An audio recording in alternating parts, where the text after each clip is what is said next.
तो lie detector test में आज विश्लेषण एक ऐसे खतरे का जिसे लेकर अगर सावधान नहीं रहा गया तो आप दिवाली से पहले जेल पहुंच सकते हैं। जी हां, चौंकिए मत, ये जेल आपके घर में ही बना दिया जाएगा।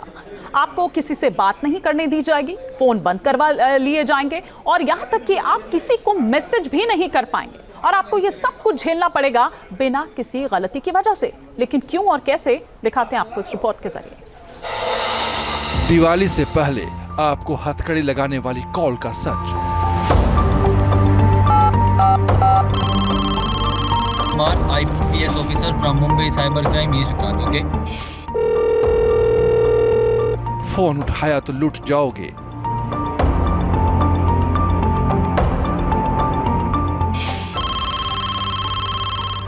फोन उठाया तो बर्बाद हो जाओगे। Hello, my name is Rakesh Kumar, IPS officer from Mumbai cyber crime east branch. Okay.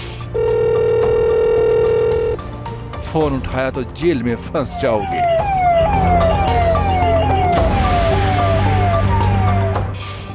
लेकिन ये सब होगा कैसे और क्यों? देश की सबसे खौफनाक कॉल के बारे में आज हम एक ऐसा विश्लेषण करने जा रहे हैं जिसकी घंटी 120 करोड़ लोगों पर सबसे बड़ा खतरा बनकर मंडरा रही है। इस खतरनाक कॉल की घंटी दिवाली से पहले किसी के भी मोबाइल फोन पर बज सकती है और यकीन मानिए इस घंटी के बजने पर अगर फोन उठा लिया तो आप अपना सब कुछ गंवा सकते हैं। अब सवाल यह है कि आखिर ये पूरा माजरा क्या है, सबसे खतरनाक बताई जा रही कॉल किस नंबर से आ रही है और सवाल दिवाली से पहले इस कॉल से क्यों सावधान रहने की जरूरत है। तो चलिए बिना देर किए सबसे पहले इस फोन कॉल की सबसे खतरनाक बात आपको बताते हैं। और बात यह है कि मोबाइल पर आने वाली इस कॉल को आम आदमी पहचान नहीं सकता है। ये कॉल 98 डिजिट से आती है, 99 के शुरुआती नंबर से आ सकती है। मुमकिन है फोन करने वाला 78, 77 या 91 डिजिट वाले नंबर का भी इस्तेमाल करे। Hello, My name is Ravi Kumar, sub inspector. Okay. इसलिए बेहद सावधान रहने की जरूरत है क्योंकि इस कॉल में बहुत बड़ी साजिश छिपी है। अब यह साजिश कैसे रची जा रही है इसकी डिटेल आपको बताएंगे। उससे पहले इसका सबसे खतरनाक पहलू जान लीजिए। ये कॉल आपको कंगाल बना सकती है, ये कॉल आपको बदनाम करा सकती है, ये कॉल आपको मानसिक बीमार बना सकती है और ये कॉल मौत के मुंह में भी पहुंचा सकती है।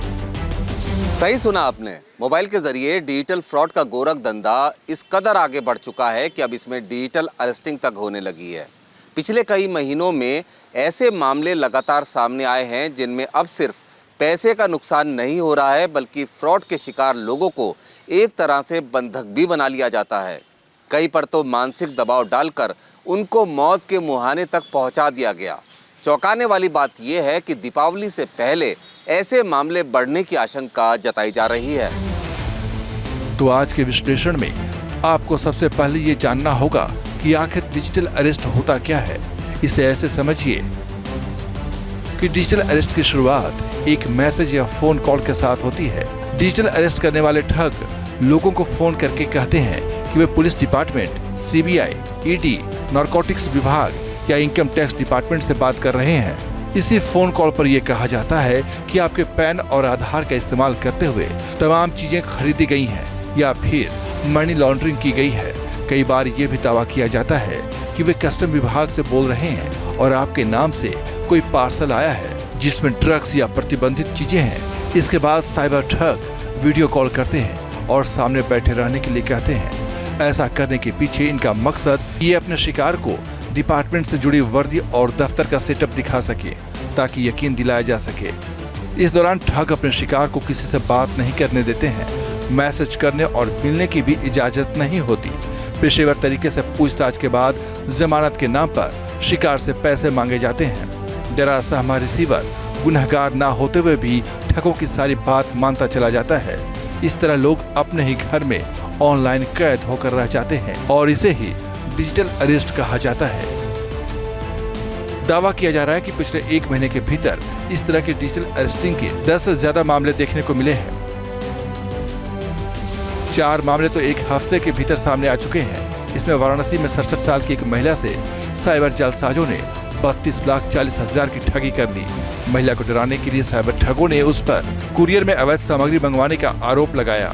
मुंबई में साइबर ठगों ने एक महिला डॉक्टर को टारगेट किया और आरोप लगाया कि महिला के आधार कार्ड पर फर्जी सिम कार्ड चलाया जा रहा है। जेल का डर दिखाकर महिला से 48 लाख रुपए ठग लिए गए। यूपी के सोनभद्र में भी एक महिला पर पहले झूठा आरोप लगाया गया, फिर 48 घंटे तक उसे डिजिटल अरेस्ट किया गया। बाद में 2,09,000 देने पर महिला को छोड़ा गया। राजस्थान के जोधपुर में भी एक महिला को इसी तरह वीडियो कॉल करके फंसाया गया, फिर महिला डॉक्टर से 9 लाख रुपए वसूले गए। इन चारों मामलों से एक बात तो साफ है कि महिलाएं डिजिटल अरेस्टिंग की शिकार ज़्यादा हो रही हैं और साइबर ठग ऐसे लोगों को टारगेट कर रहे हैं जो संपन्न हो और बचने के लिए भारी रकम चुका सकें। दावा है कि वीडियो कॉलिंग पर घर के हालात देखकर और ज़रूरी डिटेल मांगकर ही साइबर ठग ये तय करते हैं कि कितनी रकम वसूल की जाए। हालांकि ऐसा नहीं है कि सिर्फ महिलाएं ही डिजिटल अरेस्ट करने वाले साइबर गैंग की शिकार बन रही हों। पुरुषों को भी साइबर ठग अपना निशाना लगातार बना रहे हैं।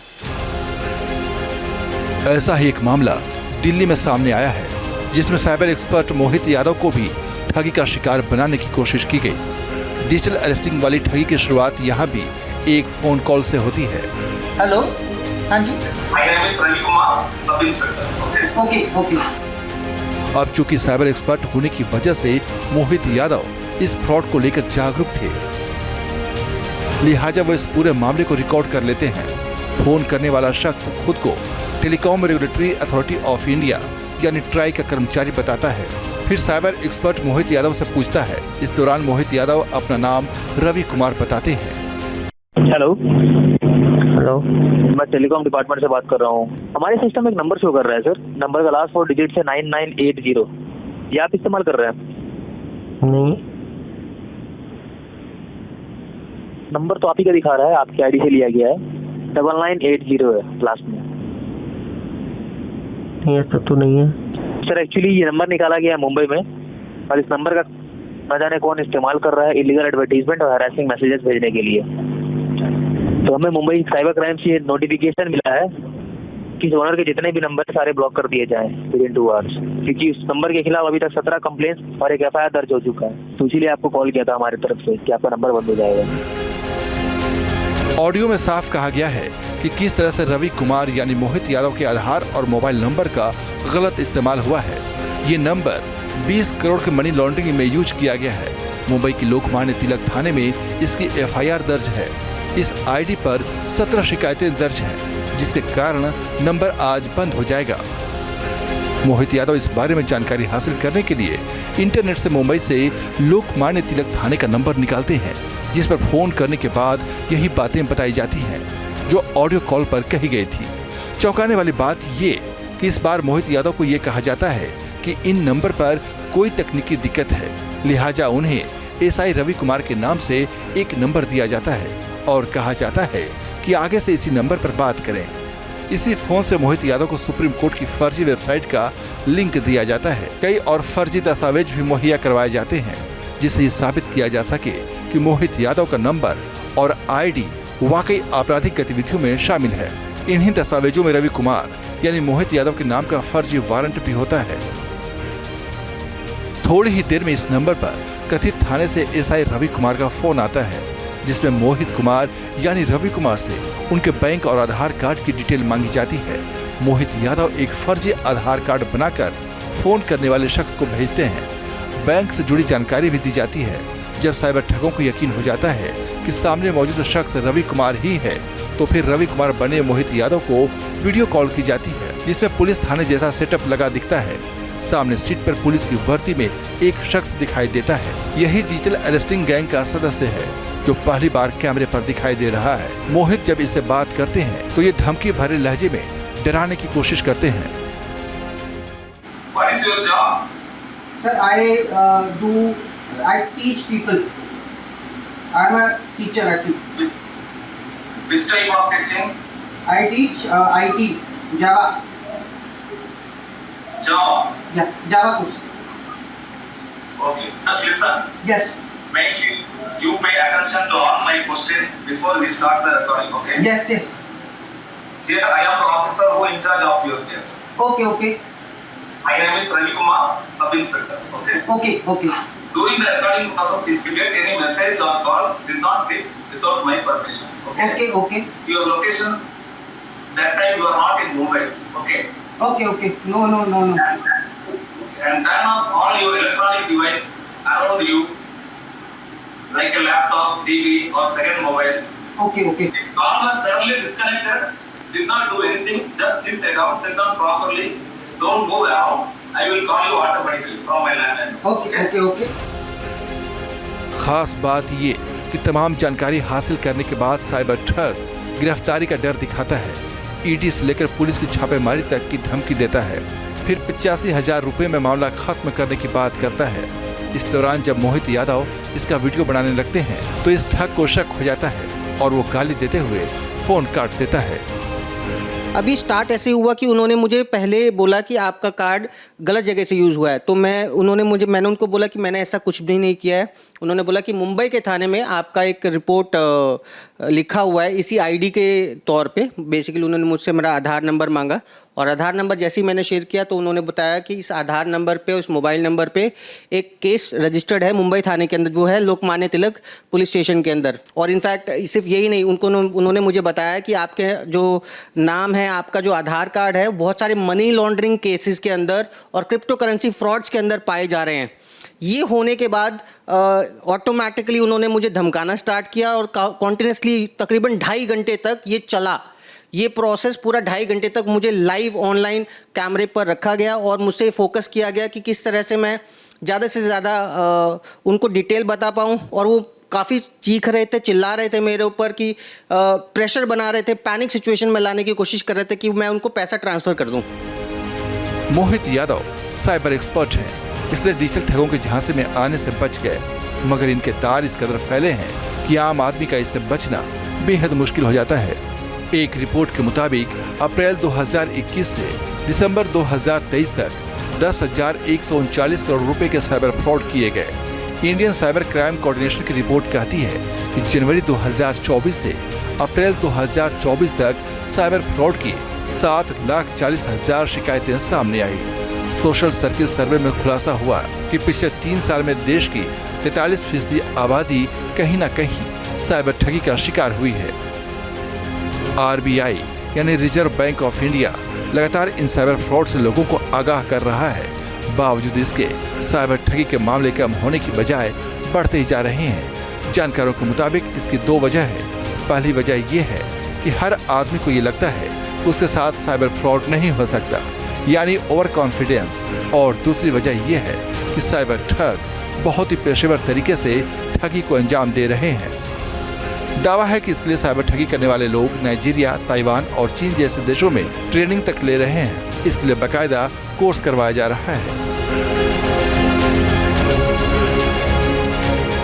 बताया जा रहा है कि युवाओं को डिजिटल अरेस्टिंग में फंसाने के लिए लड़कियों तक का इस्तेमाल किया जा रहा है, जबकि उसकी पूरी टीम इस वाक्य को रिकॉर्ड करती रहती है। जैसे ही क्लिप तैयार होती है तो लड़के को बदनाम करने के लिए ब्लैकमेल करना शुरू कर दिया जाता है।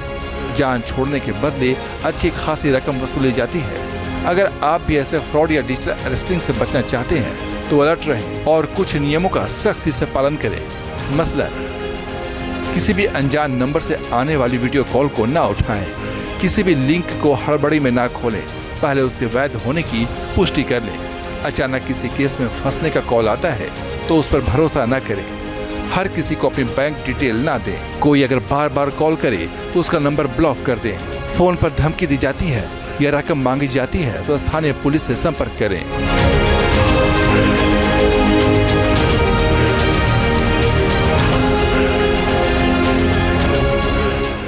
दिवाली के सीजन में हर किसी के पास त्योहार मनाने के लिए पैसा होता है। साइबर ठग इसी बात का फायदा उठाने की कोशिश कर सकते हैं, लेकिन आप तय कर लीजिए कि बदनाम होने के डर से जल्दबाजी में कोई भी गलत फैसला नहीं लेंगे, क्योंकि ऐसा करने से न केवल आपको अपनी गाढ़ी कमाई से हाथ धोना पड़ सकता है, बल्कि इससे साइबर ठगों का हौसला ज्यादा बढ़ता है। Team news nation.